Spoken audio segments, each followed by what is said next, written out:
அஸ்ஸலாமு அலைக்கும்.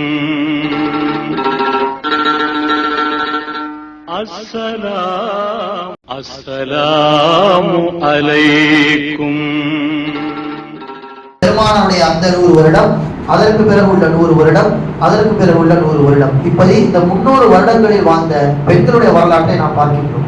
எந்த அளவிற்கு அவர்கள் மார்க்கத்தை சரியாக கற்று அந்த மார்க்க சம்பந்தப்பட்ட எல்லா விஷயத்திலும் அணுகினார்கள் என்பதை குறித்துதான் நாம் பார்க்க போகின்றோம்.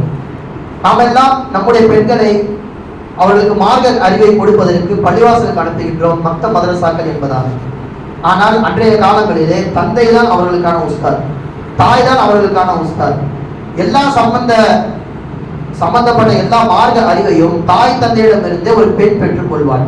உதாரணத்திற்கு சொல்வதானால் சயீத் இப்னு முஸையப் ரஹிமஹுல்லாஹ் சஹாபாக்களை பார்த்த ஒரு நபர், தாபி.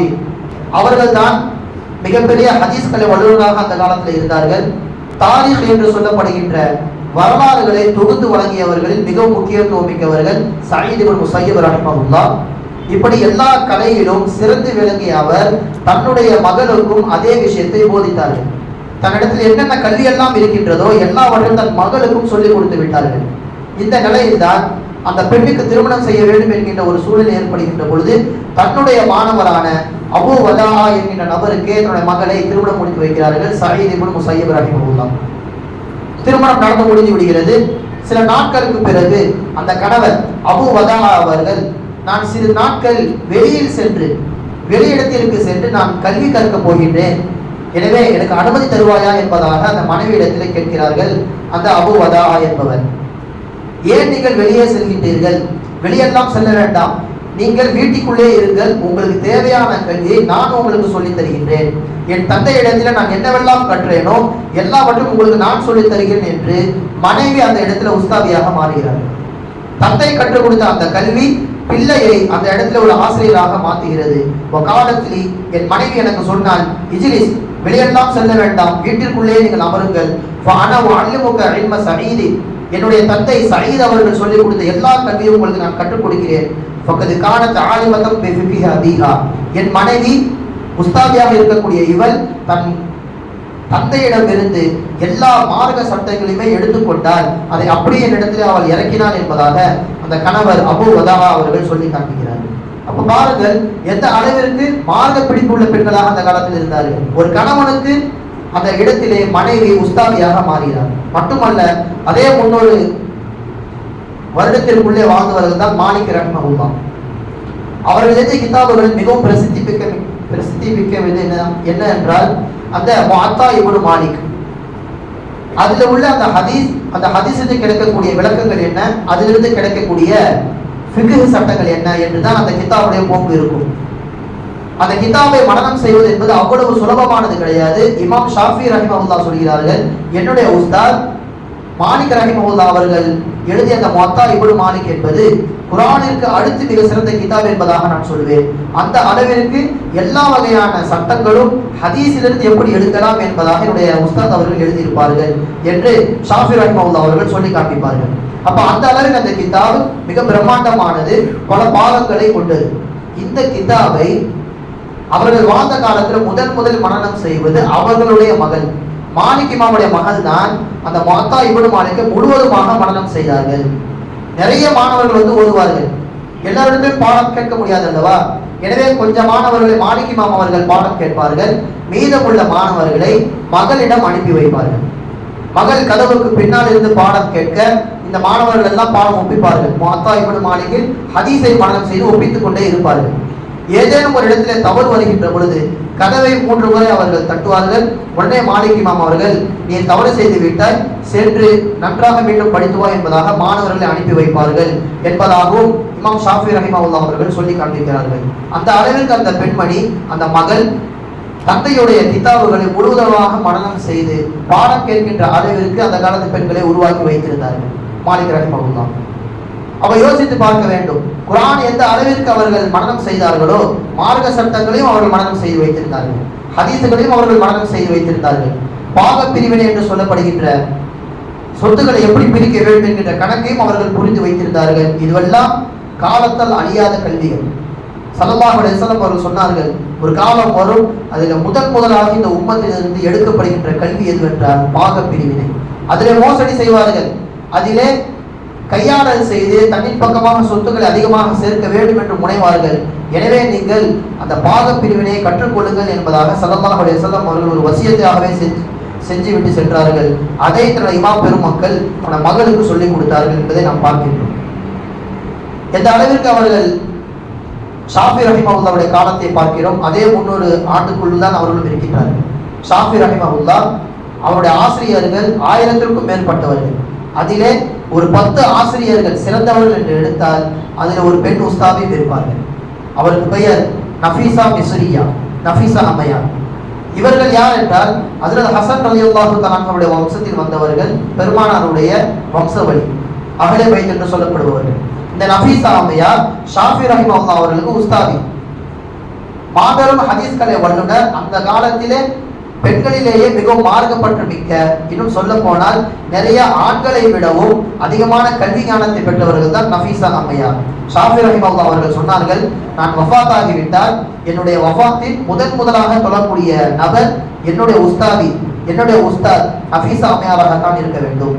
அதாவது ஷாஃபி ரஹிமஹுல்லாஹ் வீடு இருக்கும், அதே வரிசையிலே நஃபீசா அம்மையார் வீடு இருக்கும், அதற்கு பிறகுதான் பள்ளிவாசல். எனவே என்னை பள்ளிவாசலுக்கு நீங்கள் அழைத்து செல்கின்ற பொழுது முதலாக என் உஸ்தாதியுடைய வீட்டிலே ஜனாசாவை வைத்து அவர்கள் தொழுது விட்டதற்கு பிறகுதான் என்னை பள்ளிவாசலுக்கு சென்று அடக்க வேண்டும் என்பதாக வசியத் செய்தார்கள். அதே போன்று சில தினங்களிலே அவர்கள் வஃபாத் ஆகிறார்கள். மாபெரும் கூட்டம் வீட்டிற்கு வெளியே நின்று கொண்டிருக்கிறது. நஃபீசா அம்மையோட வீட்டிற்குள்ளே ஜனாசா வைக்கப்படுகிறது. தொழுகிறார்கள், ஜனாசா தொழுகை தொழுது விட்டு துவா செய்கிறார்கள். ரஹிமல்லாஹு ஷாஃபிக்கு அல்லாஹ் தஆலா ரஹ்மத் செய்யட்டும். ஃபக்கத் கான யுஹ்சினுல் வுதுஅ, அவர் வாழும் காலம் முழுக்க ஒழுவை மிகச் சரியாக செய்தார். என் மாணவரான ஷாஃபி ஒழுவிலே ஒருபோதும் அவர் குறை வைக்கவில்லை என்பதாக துவா செய்தார்கள். அதற்கு பிறகுதான் நடக்கப்பட்டது. மட்டுமல்ல, அவர்கள் உயிரோடு இருக்கின்ற காலத்திலே இந்த பள்ளிவாசலுக்கு சென்றுதான் ஷாஃபி ரஹிமஹுல்லாஹ் பாடம் எடுப்பார்கள். எனவே வீட்டிலிருந்து புறப்படுகின்ற பொழுது இன்றைய தினம் நான் இந்த பாடம் எடுக்க போகிறேன், இதுவெல்லாம் நடத்த போகிறேன், இதுவெல்லாம் சரியா என்பதாக காண்பித்து விட்டுதான் பள்ளிவாசலுக்கு செல்வார்கள். அங்கே பாடம் எடுத்து முடித்து விட்ட பிறகு இன்று இப்படியெல்லாம் பாடத்தை நான் விளக்கினேன், இது சரியா என்பதாக கேட்டு விட்டுதான் வீட்டிற்கு செல்வார்கள். இப்படி வாழும் காலம் முழுக்க பல உஸ்தாதுமார்கள் ஷாஃபி ரஹிமஹுல்லாஹ் அவர்களுக்கு இருந்தாலும் இந்த நஃபீசா அம்மையோட பங்கு என்பது மிகப்பெரிய ஒரு சொத்து ஷாஃபி ரஹிமஹுல்லாஹ் அவர்கள். சொல்ல வருவதன் நோக்கம் அதுதான். மாபெரும் ஷாஃபி இமாமை நமக்கு தெரியும், அவர்களுக்கு பின்னால் அவர்களை செதுக்கிய நஃபீசா அம்மையார் என்கின்ற ஒரு பெண்மணியை நமக்கு தெரியுமா என்பதுதான் இங்கே முக்கியமாக நாம் கவனிக்க வேண்டிய ஒன்று.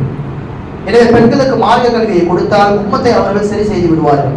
வீடு முதலில் சலாமத்தாக மாறும். பெண்கள் பிள்ளைகளை சரியாக பார்த்துக் கொள்வார்கள். ஆண்கள் எப்போதும் வீட்டில் இருப்பது கிடையாது, பெண்கள் தான் அதிகமாக வீட்டில் இருப்பார்கள். எனவே ஒரு ஆண் குழந்தையோ அல்லது பெண் குழந்தையோ சரியான முறையிலே ஒழுக்கத்தோடு வளர வேண்டுமானால் அங்கு இருக்கக்கூடிய குடும்ப தலைவிக்கு மார்க்கத்தை நாம் போதிக்க வேண்டும். அவர்கள் சரியாக தெரிந்து கொண்டால் கவலையே பட வேண்டாம். ஆண் குழந்தைகளும் பெண் குழந்தைகளும் மார்க்கப்பற்று மிக்க முக்கிய நபராக வருவார்கள் என்பதில் எந்த விதமான சந்தேகமும் கிடையாது. மார்க்கத்தை சரியாக அந்த காலத்தில் புரிந்து கொண்டார்கள். இஸ்ஹாக் இப்னு ராஹவைஹி என்கின்ற இமாம் ஹதீஸில் மிகவும் தேர்ச்சி பெற்றவர்கள்.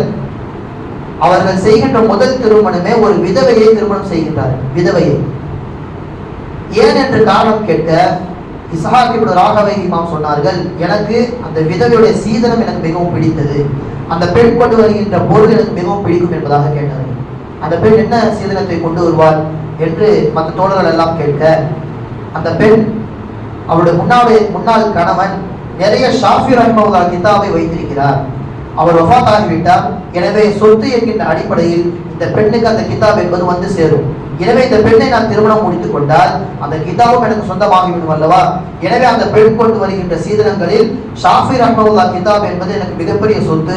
எனவே நான் துர்கமிழ் மகாகுலி குத்துபிஹா, அந்த பெண்ணை நான் கிதாபுகளுக்காக வேண்டி முடித்துக் கொண்டேன் என்பதாக சொல்வார்கள் இஸ்ஹாக் இப்னு ராஹவைஹி.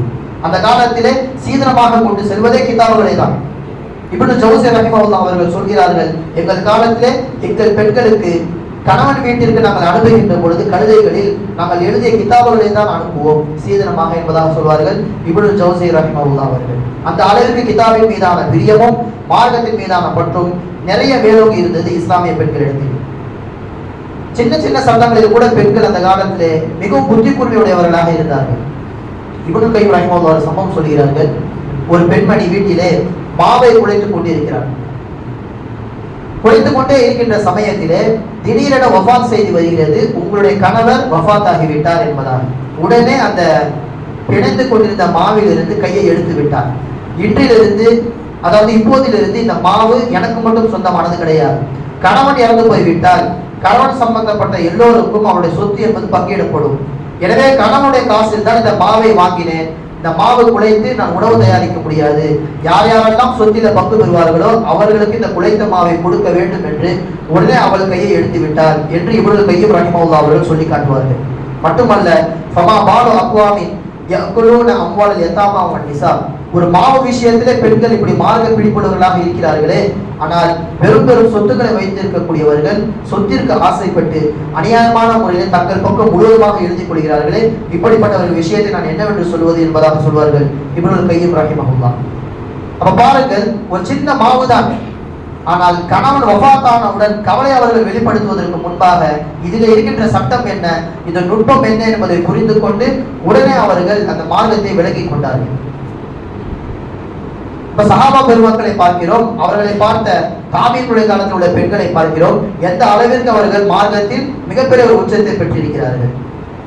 அந்த காலத்திலே ஹலீஃபாவுடைய சபையிலே நிறைய கேள்வி பதில்கள் நடக்கும். ஹலீஃபா ஒரு கேள்வி கேட்க அங்கே இருக்கின்ற ஆண்கள் பதில் சொல்வார்கள். சில சமயத்திலே பெண்களுக்கும் விடுகதைகள் போடப்படும். பெண்கள் பதில் சொன்னால் அவர்களுக்கு தங்க காசுகள் அன்பளிப்பாக கொடுக்கப்படும். இப்படி நிறைய விஷயங்கள் அப்பாசிய ஹலீஃபா என்று சொல்லப்படக்கூடிய அந்த ஹலீஃபாவுடைய காலத்தில் நிறைய நடக்கும். அப்பதான் அந்த சமயத்துல ஒரு சம்பவம் நடக்கிறது. ஹலீஃபா கேள்வி போடுகிறார், ஒரு நாளைக்கு நாம் எத்தனை ரக்காத்துகள் தொழுகுவோம் என்பதாக அந்த கேள்வி. யார் இதற்கு சரியான பதிலை சொல்கிறார்களோ அவருக்கு ஒரு தங்க காசு. ஆனால் நிபந்தனை என்னவென்றால், ஒருவர் சொல்கின்ற பதிலை இன்னொரு பெண் சொல்லக்கூடாது. இப்படி எல்லாம் நிபந்தனை போட்டு அந்த ஹலீஃபா கேள்வி கேட்கிறார். இந்த சம்பவம் பெரும்பாலும் ஹாரூன் ரஷீத் ரஹிமஹுல்லாஹ் அவருடைய ஆட்சி காலத்தில் நடந்தது என்பதாக இமாம் பெருமக்கள் சொல்லி காண்பிக்கிறார்கள். அப்ப அந்த ஹலீஃபா கேள்வி போட முதலாவதாக ஒரு பெண்மணி எந்திக்கிறார். ஒரு நாளைக்கு 17 ரக்காத்துகள் தொழுகுவோம். ஃபஜ்ருடைய 2 ரக்காத், லுஹர் 4, அஸர் 4, மக்ரிப் 3, மீண்டும் இஷா 4, மொத்தம் 17 ரக்காத். எனவே சரியான பதில் தங்க காசை அந்த பெண்மணி வென்று விட்டார். பிறகு இரண்டாவது ஒரு பெண்மணி இருந்தால் நிபந்தனை என்ன, சொல்கின்ற பதிலை மீண்டும் சொல்லக்கூடாது. அந்த பெண்மணி 15 என்பதாக சொன்னார். எப்படி 15 என்பதாக ஹலீஃபா அவர்கள் கேட்க, ஜும்மா தினத்தை நீங்கள் எடுத்துக்கொள்ளுங்கள், அன்றைய தினம் லுஹர் இருக்காது, அன்றைய தினம் ஜும்மா தான் இருக்கும், 2 ரக்காத். எனவே 17 என்பது 15ஆக மாறிவிட்டது. ஹாரூன் ரஷீத் ரஹிமஹுல்லாஹ் அவர்கள் சந்தோஷப்பட்டு இரண்டாவதாக தங்க காசை கொடுத்து அனுப்புகிறார். மூன்றாவது ஒரு நபர் இருந்தார். அந்த பெண்மணி, அவள் சொன்ன பதில் 17 இல்லை, 15 இல்லை, நான் 11 என்பதாக சொல்கிறேன் என்பதாக அந்த பெண்மணி சொல்கிறார். 11 ரக்காத்துகள் தொழுவோம். எல்லோருக்கும் ஒரே ஆச்சரியம், எப்படி 11 ரக்காத்துகள் வரும்? அந்த பெண்மணி சொன்னால், இவர்கள் எல்லாம் உள்ளூரில் இருக்கும் பொழுதுதான் 4 நாளாக தொழுவார்கள். ஒரு டிராவலுக்கு வெளியே சென்று விட்டால், அந்த சரியான அந்த கிலோமீட்டரை தாண்டி விட்டால் 4 ரக்காத்துகள் எல்லாம் 2 ரக்காத்துகளாக மாறிவிடுமே. எனவே லுஹர் 2ஆக மாறிவிடும், அஸர் 2ஆக மாறிவிடும், இஷா 2ஆக மாறிவிடும். எனவே 17 என்பது 11ஆக மாறிவிடுகிறது என்று சொன்னவுடன் ஹலீஃபா அவர்கள் சந்தோஷப்பட்டு மூன்றாவதாகவும் தங்க காசை கொடுத்து அனுப்புகிறார்கள். அப்போது பாருங்கள், அன்றைய காலத்து மார்க்க அறிஞர்கள் இருக்கின்ற அந்த காலத்திலே பெண்கள் எந்த அளவிற்கு மார்க்கத்தில் துடிப்புடன் இருந்திருக்கிறார்கள். இப்படி நிறைய கேள்வி பதில்கள் ஹாரூன் ரஷீத் ரஹிமஹுல்லாஹ்வுடைய ஆட்சி காலத்தில் நடந்திருக்கிறது. சொல்லப்படுவதன் நோக்கம் இதுதான், பெண்களுக்கு மார்க்க அறிவை நாம் சரியான முறையில் கொடுத்து விட்டால் அவர்கள் வீட்டை பார்த்துக் கொள்வார்கள். அவர்களுக்கு தேவையான கல்வியை நாம் கொடுக்க வேண்டும், அவர்களுக்கு தேவையான வசதிகளை ஏற்படுத்தி கொடுக்க வேண்டும். இப்படி இருந்தால் ஹதீஸ்ல என்ன வருகிறது, ஒரு பெண் அவருடைய குடும்பத்திற்கு சித்ரல்லாஹா மினன்னார், நரகத்திலிருந்து பாதுகாக்கக்கூடிய கேடயமாக மாறி விடுவார் என்பதாக பெண்ணை குறித்து சொல்லப்படுகிறது. எனவே ஒரு பெண் குழந்தை பிறந்தாலே அந்த குடும்பம் தப்பித்து விடும். ஆனால் அந்த பெண்ணுக்கான பாதுகாப்பு எதிரே இருக்கிறது, அந்த பெண்ணுக்கான நரக விடுதலை எதிரே இருக்கிறது. அவள் தன்னை சரி செய்து கொள்வதற்கு மார்க்க சட்டத்தை கண்டிப்பாக சொல்லியாக வேண்டும். அதற்காக வேண்டிதான் நிறைய பள்ளிவாசல்களிலே பெண்கள் பயான் ஏற்பாடு செய்யப்பட்டிருக்கிறது, நம்முடைய பள்ளியிலேயும் ஏற்பாடு செய்யப்பட்டிருக்கிறது. இன்ஷாஅல்லாஹ் அதை குறித்து இமாம் அவர்கள், தலைமை இமாம் அவர்கள் சொல்லி காண்பிப்பார்கள். எல்லாம் அல்லாஹ் சுப்ஹானஹு வ தஆலா சொன்னதின்படியும் கேட்டதின்படியும் அமல் செய்வதற்கும் பெண்களுக்கு சரியான மார்க்க அறிவை போதிப்பதற்கும் அல்லாஹ் தஆலா நமக்கு அருள் புரிவானாக. வ ஆஹிரு தஅவானா அல்ஹம்துலில்லாஹி ரப்பில் ஆலமீன். அஸ்ஸலாமு அலைக்கும் வ ரஹ்மத்துல்லாஹி வ பரகாத்துஹு.